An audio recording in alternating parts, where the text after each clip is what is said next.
Okay, go ahead, clerk. 8:30, let's go, 8:31, let's go ahead and call the Utility Policy Committee meeting to order. Any changes or corrections to the agenda? And if not, entertain a motion. Move to set the agenda. I'll support. There's a motion by Tom Week and a second by John Crum to accept the agenda as presented. All those in favor? Aye. Opposed? Motion carries 7-0. Introduction and guests. Welcome. I think all those in attendance in person are regulars, and we welcome you. And online, there are members from the city, Comstock Township, Oshtemo Township, Ross Township. Anyone else online wishing to introduce yourself? There is. Yes, oh, sorry, go ahead. I was going to say this. We have Stantec's team here. Thank you. Tim Hudson with the Regional Commission.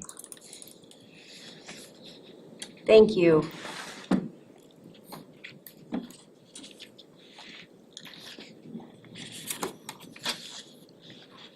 Item number 4 is acceptance of the October 10th, 2024 draft minutes. And it should be noted that the full agenda packet that was sent out, I'm not sure when it went out, I saw it this morning, has the minutes as revised. So those are the minutes we're considering today, and they're the minutes that are printed out at the table here. Are there any changes or corrections to those? No. Motion, Move approval. Wait, second. there's a motion by Mary Anderson, second by Peter Hafner to approve the minutes as presented for October 10th, 2024. All those in favor? Aye. Opposed? Motion carries 7-0. Public comment, item number 5. Anyone in person wishing to make comment today? I would like to thank the UPC committee and for all of their hard work. It's been amazing coming here since it was established. I've learned a great deal. I appreciate the commitment from all of the members on the UPC committee. I also would like to thank the city for their presentation yesterday regarding biosolids. It was very good information, and many of you were in attendance yesterday for that as well. And I thought it was very informative and very helpful. Thank you. Anyone else? Anyone online?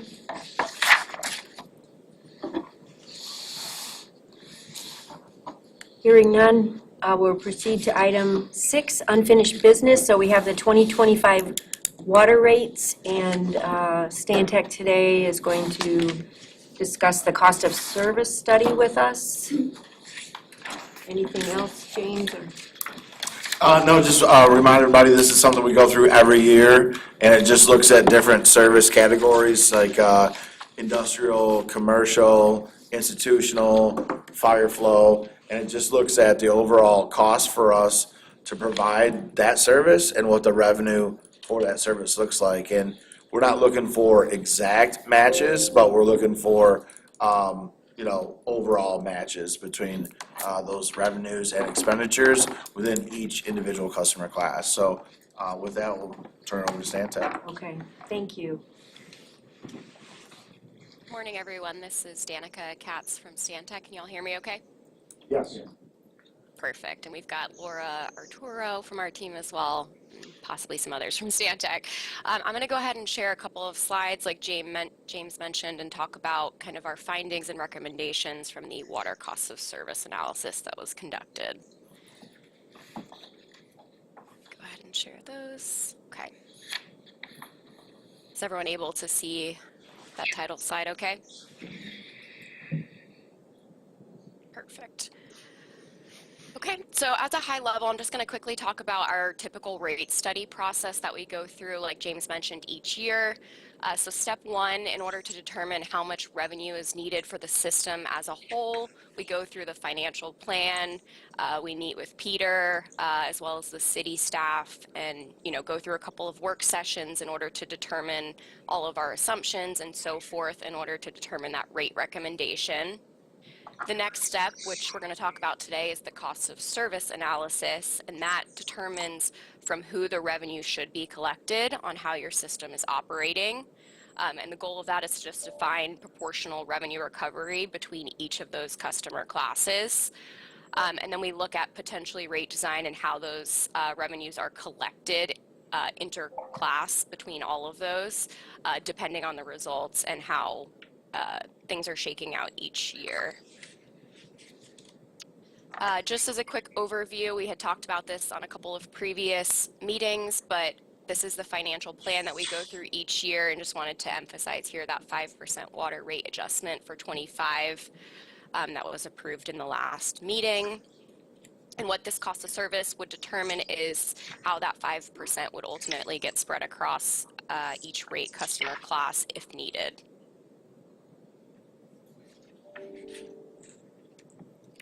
And just to highlight again, kind of the cost of service process that we go through each year, we utilize typical industry standard approaches, as well as following your water rate making methodology and service agreements, and also to determine equitable distribution of that revenue across those customer classes.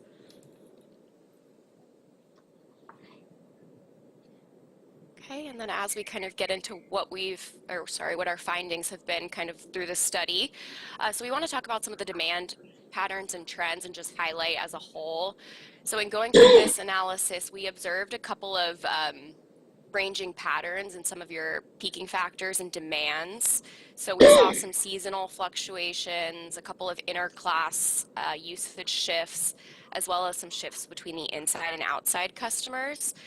And so our recommendation for this year is that in the next study, we're going to take a look at an additional year's worth of data so that we can normalize and make sure that we're getting a representative year, whether that be seasonal or between the other customer classes. So just as an example over here to the right, we're just utilizing seasonal.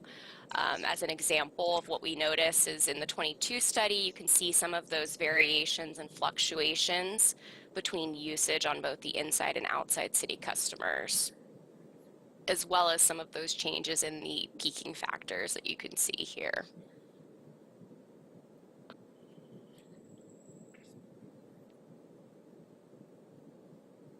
Okay.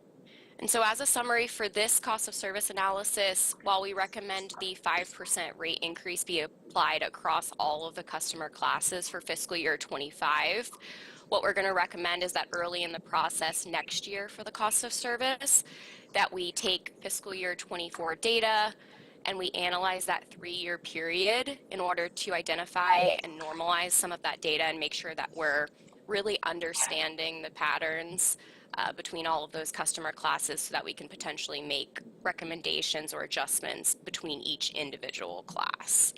And then just that last bullet is talking about, our continued annual updates to the financial plan and cost of service. And then I'd like to open up for any questions or discussions, but just wanted to provide an update on where we've landed this year. So Danica, that would be a 5% increase for each of the categories would be your suggestion? Correct, yes, for this fiscal year 25. And with further study of any anomalies for the following year? Yes, correct. So when we look at next year's cost of service analysis and next year's financial plan, we're going to spend time looking at that 3-year period of data and looking for those trends and making sure that we normalize that. Yep, and I believe last year there was a pretty close correlation of the rates per category with your considerations. So this Correct. is just kind of an incremental increase and look at it more next year. Correct, yep. I have a question about that bar graph. I Sure. didn't completely understand what that was representing, to be honest. I mean, it was an identified anomaly or something that would vary, which is seasonal demand, right? What's the Correct, yeah. 1.94 and the 4.38 related? So those are so the bar chart itself is the usage for seasonal customer class. And then just off to the side, we showed the peaking factors. And so it's just showing here that, there's been some changes in both the usage patterns on the bar chart as well as some of the peaking factors. We just wanted to kind of show both sides of those, ranging values. And peaking factor? Is that's for summer watering lawns kind of thing? Correct, yeah, and there's yeah, go ahead, James. I was just gonna ask, maybe we need to explain what peaking factor is, and essentially it's the difference between your, average annual usage and your peak daily usage. So some days you're using almost 4.5 times more water. Correct, that so. day than what- Correct, than an average, yeah. So for example, let's say, in 2023, I think what we had seen in the data was that there was relatively low usage throughout most of the year, but there was 1 or 2 months that had pretty high usage, and so that would drive the peaking factor up because of that high usage in that single month versus what we saw in 22, which was more of a consistent usage across that average annual for the seasonal class. And so there's just variations, and that can be based off of, weather patterns and so forth. And those are some of the things that we need to look into in the next study to better understand, what's causing some of those fluctuations. Okay, interesting. Not that this means anything at all, but just that, so inside city customers on some times used well more than twice as much water on a peaking factor in a lower use year, whereas outside city folks, actually it went down. According to that data set. It doesn't make logical sense, but. Well, as we looked at, and I think the Stantec recommendation also includes, taking a deeper dive into this over a longer time period. If you remember back to last year, we looked at these same sets of data, and they were much more in line with each other. So there could be something in that data that we might need to dive further into and unpack, if you will. Maybe there's an industrial user in the city that's using a lot more water now than they were in the past, and that's showing up in the billing periods. I'll also share, and Stantec is aware of this, that we are making some changes to billing. There was a lot of estimates in the billing in 22 that's in 23, and we're getting more reads now. And as we get more reads, we're getting better data, as we switch old meters out for new meters. So there's some, there could be some noise in the data as well that could contribute to that. So I think definitely let's look at this. More study is needed. Yeah. I think the other point too that we want to make sure we get on the table right away is that contractually, there's no difference between the in-city and out-city rate, regardless. Right. So wherever those numbers go, at the end of the day, the in-city and out-city rate, same. Yeah. Yeah, really, that's not a customer class, that's Right, yeah. just trying to figure out. Just trying to figure out the trends and where things are going. Thank you. Yeah, great question though, thank you.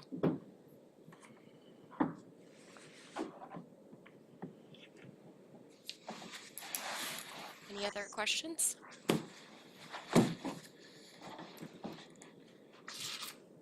All right, well, thank you, appreciate all of your time. Sorry, Danica, this is Jeff Chamberlain. James, because we have this slide up here about the 5%, do you want to just give a little update on where we are with the rate process for 2025? Yeah, sure. I mean, it's a great point, just to provide some updates to everybody. So, the UPC recommended the 5%. We have since been in front of the city commission during a committee of the whole session. That was a very good session. It was about a full hour and 40 minutes of interaction with the city commission and our presentation team. We talked a lot about water affordability. We talked a lot about ways to connect community members to our water affordability programs and some changes that we're going to be making in 2025. to try to attract more participation in those programs. We're scheduled now for first reading of ordinance in front of the city commission on Monday, the 18th, which is pretty quick. This is, next Monday. So that's a bit of a quick turnaround, but it's just the meeting schedule. And then we're proposing to then be back in front of the city commission on December 2nd for final reading. And then should the city commission approve the rate recommendations, we would be looking at rates that would take effect January 1st. James, when you do that, you also take to them changes in, let's say, connection fees and things like that?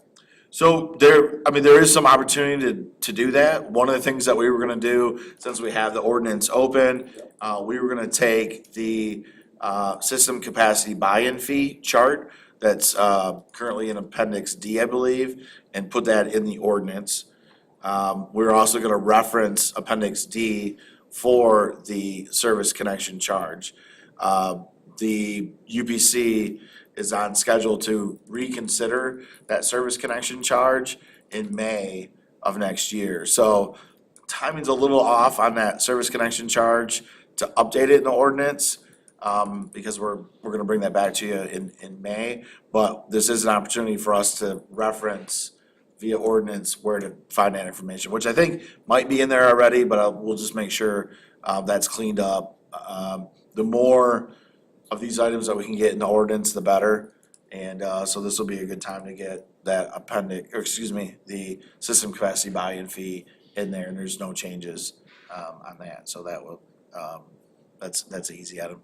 We are, in May, our numbers right now would reflect a recommendation to go to $6,500 for a full connection. Right now, that's $6,000.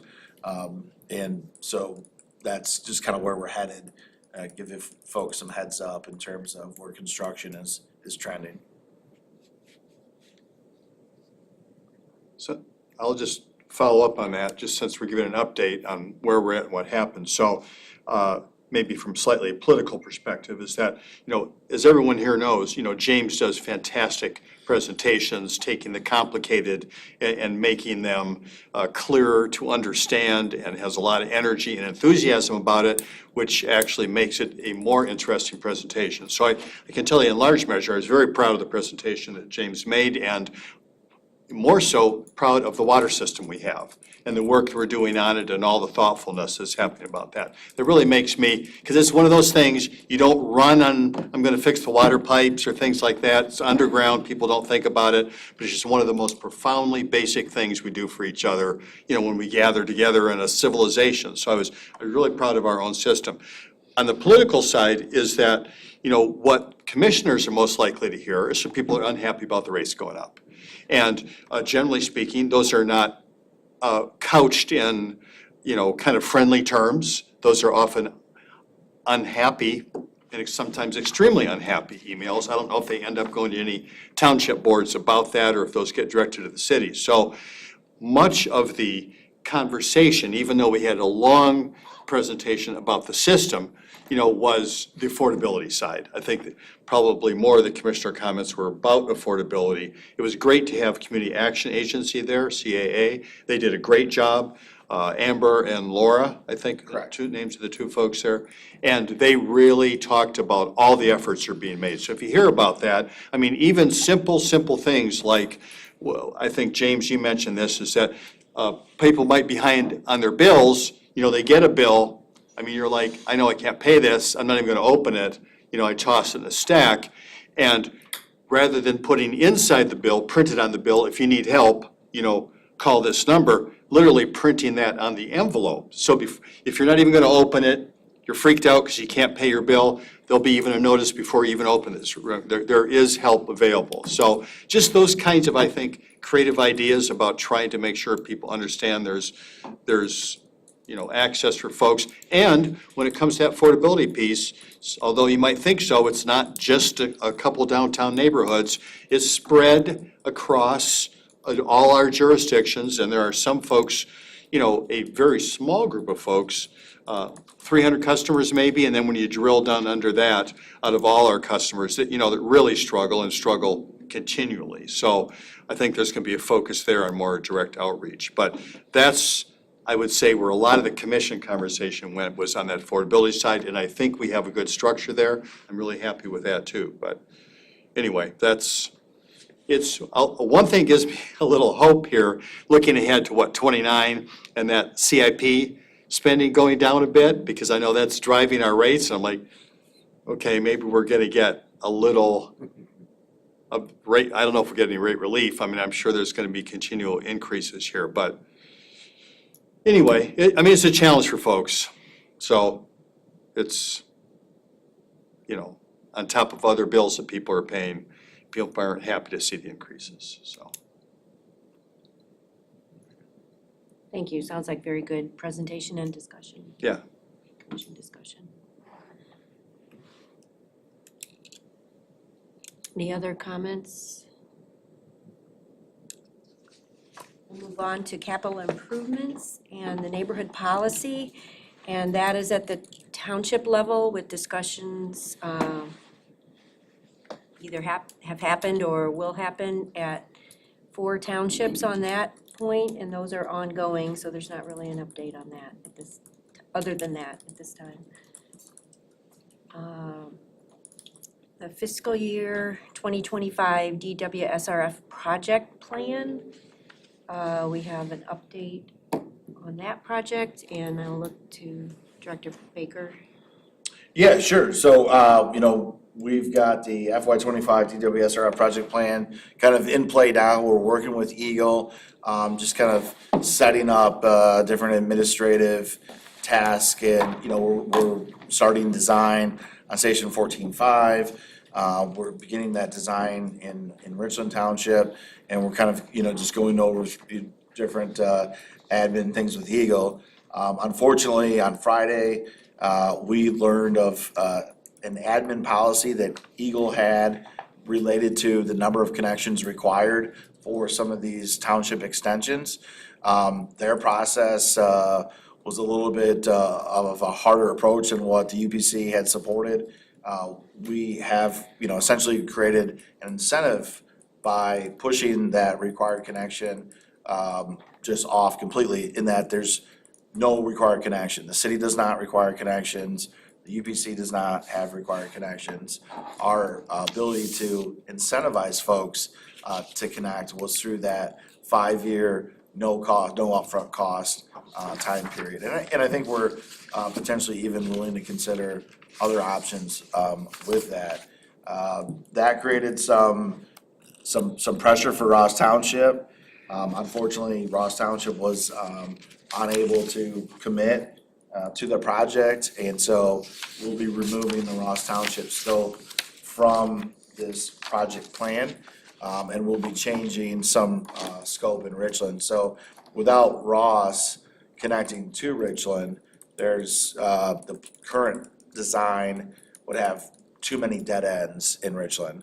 So we're gonna look to close some of those where there's, connective streets, and, maybe some overland connections. We don't know that yet. So we're gonna have to work with Richland Township and our design team, to learn more about that. I do acknowledge that Ross Township folks are here, if there's any other updates or anything from that.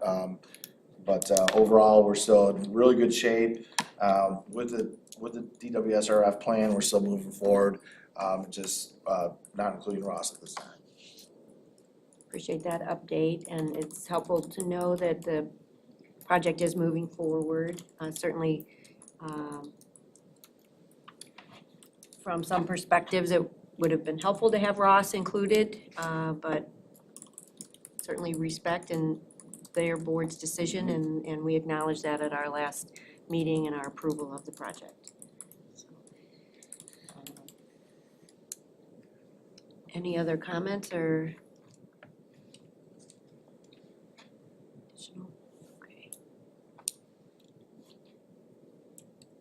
Any other capital improvement plan updates? I know that was the biggest, so we put that on separately, but are there any other capital items that this UPC should be aware of?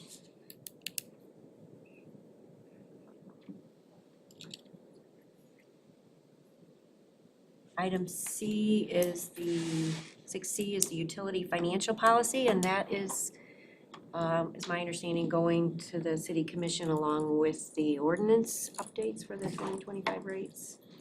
Yep, that's set for next Monday night.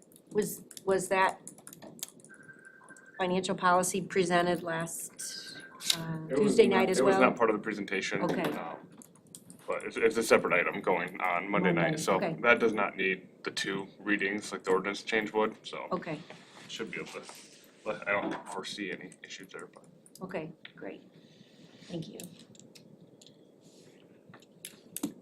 New business, the Eagle Quarterly Report, and this is actually for discussion. At some point when we came up with our items to include on our agenda quarterly, that was one item, and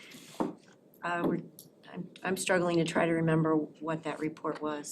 So if anybody recalls, we'll either put it on, or we might take it off that list if there's not a particular report that we're looking for. Yeah, just for some context, we submit a monthly operating report to Eagle. And so it's a monthly report, and it includes, within that monthly operating report, we call it MOR, there's a DMR, a daily monitoring report. So monthly operating, daily monitoring, together those go together, and it's a monthly report to Eagle. So quarterly, 3 months of monthly reports, I don't know. Happy to provide any report to the board, but we don't have a quarterly report. Okay. I think at one point there was an issue, and that may be where you brought it to our attention. There was a compliance issue. And you brought it to our attention, and then it may have gotten carried over like it was supposed to be every quarter. I think you provided an annual report, which was kind of a brochure. I do have a director's annual report that I provide to the UPC. The UPC will usually get that in either January or February, because we've got to close out the year and then get that data. I think February is probably more likely when that comes, but that's we refer to it as the director's annual report. Yep, and I think I recall seeing that. Yep. So and it was quite informative. I'll change the chart, and then in December or January, we'll be looking at that chart again, so we can, thank you, that's helpful. Item B, status of UPC member and alternate appointments, just looking for the discussion on that, maybe where it's going, and I know Jim Escamilla has stepped down. Are you going to continue? I can give an update. So, two parts to it. Jim Escamilla has stepped down as one of the city's representatives, and just as kind of a refresher for everybody, there are 4 representatives from the townships, and there's 3 representatives from the city of Kalamazoo.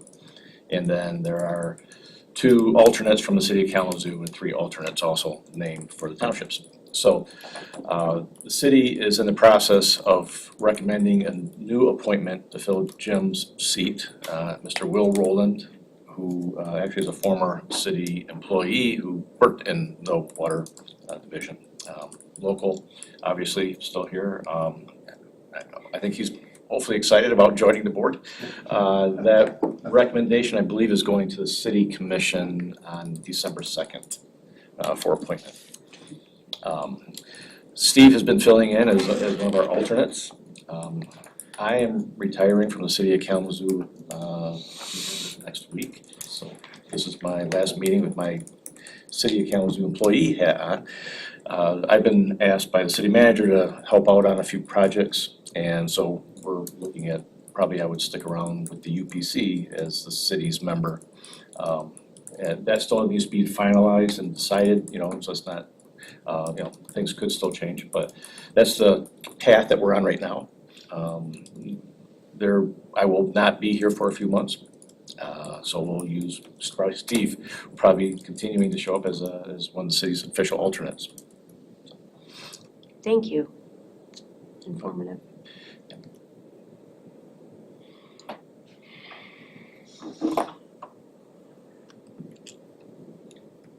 And then item 7C, professional services. Okay, let's jump right on that. Okay. I move approval for payment of 3 invoices from Hefner Group LLC, 1007, 1008, 1009. I'll support. There's a motion by Mary Anderson, a second, I heard Peter. Jeff. Oh, it was- Doesn't matter, who's Jeff? Not me. was it you, it was He's Jeff? gonna stay on it. Okay. Jeff Chamberlain, any further discussion? All those in favor? Aye. Opposed? Abstention. Abstain. Motion carries 6-0 and 1 abstention. I move approval of invoice from Prine Newhoff, number 84973.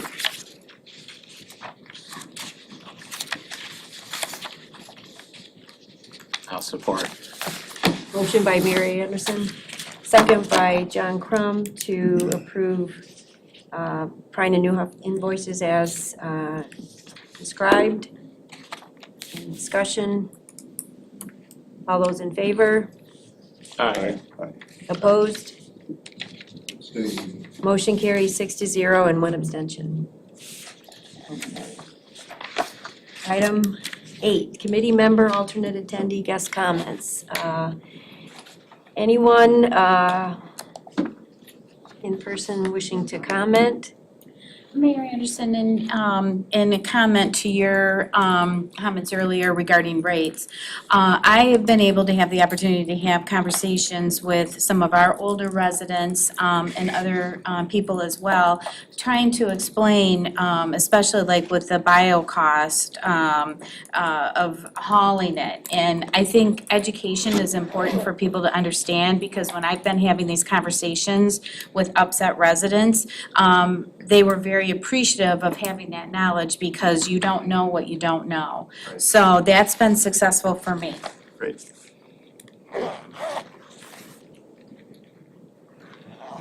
Nick, Jerry.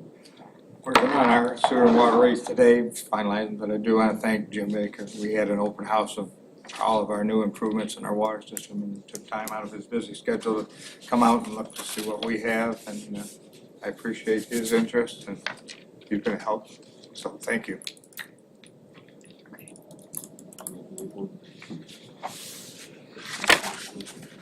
I just want to give heartfelt thanks to the UPC for considering Ross Township joining the water program.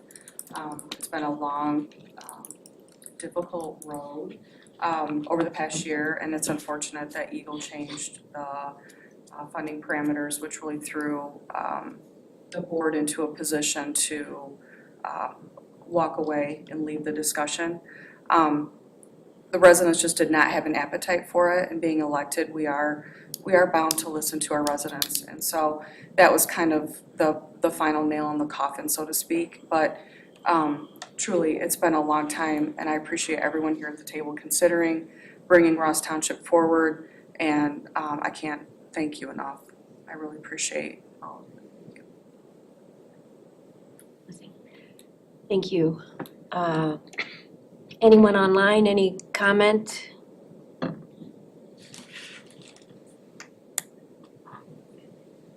Good morning, this is Sherry from Oshtemo. Good morning. Thank you.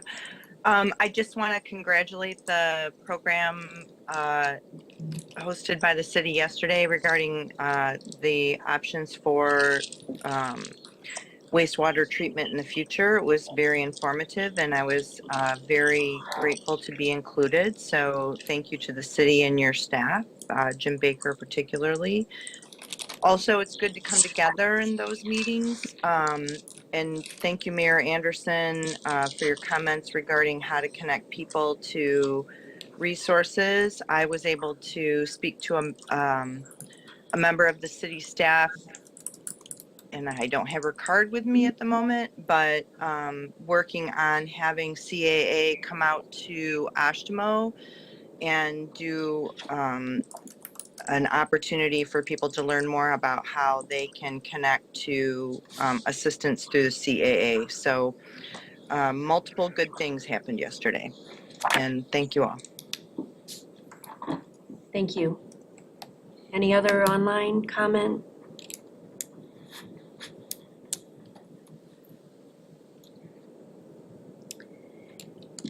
Hearing none. Peter, anything?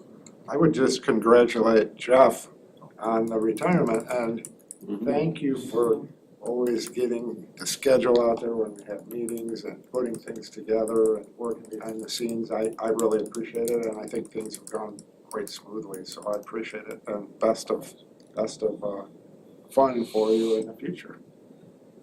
Thanks, appreciate it. Steve, I have nothing else. John, I have nothing else. anything?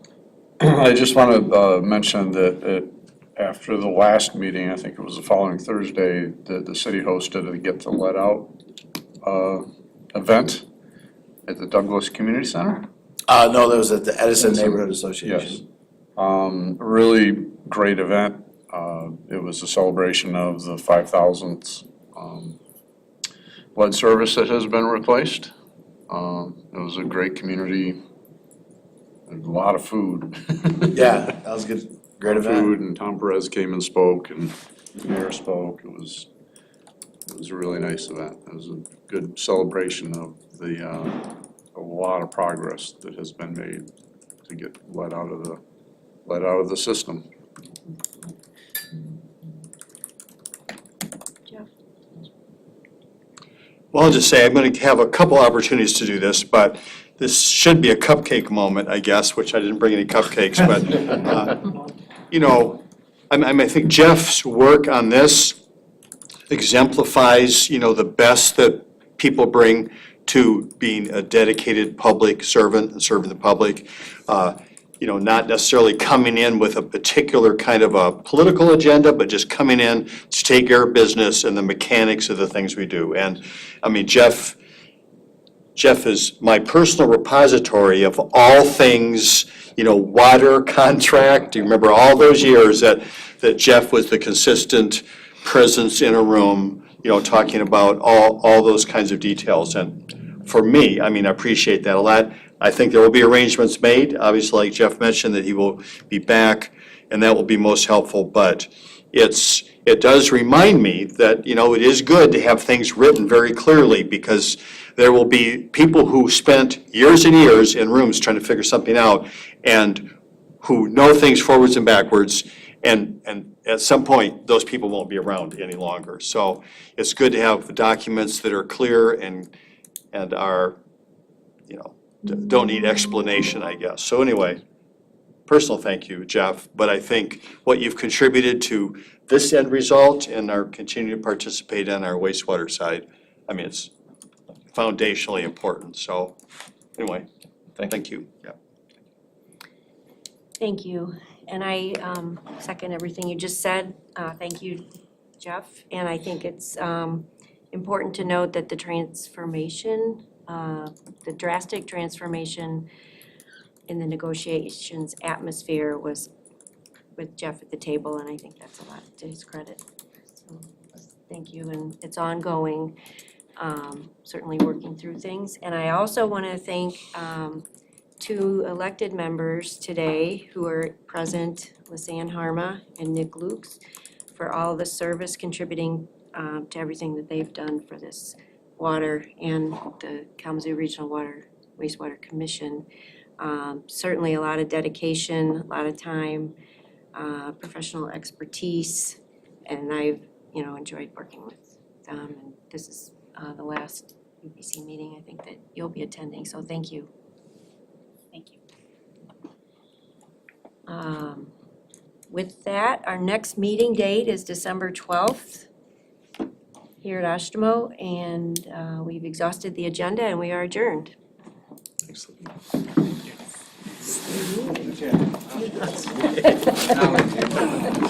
You never know. I know. the Stantec thing opens, I thought, that's it. It's usually it's like. I know, oh, on and on and on.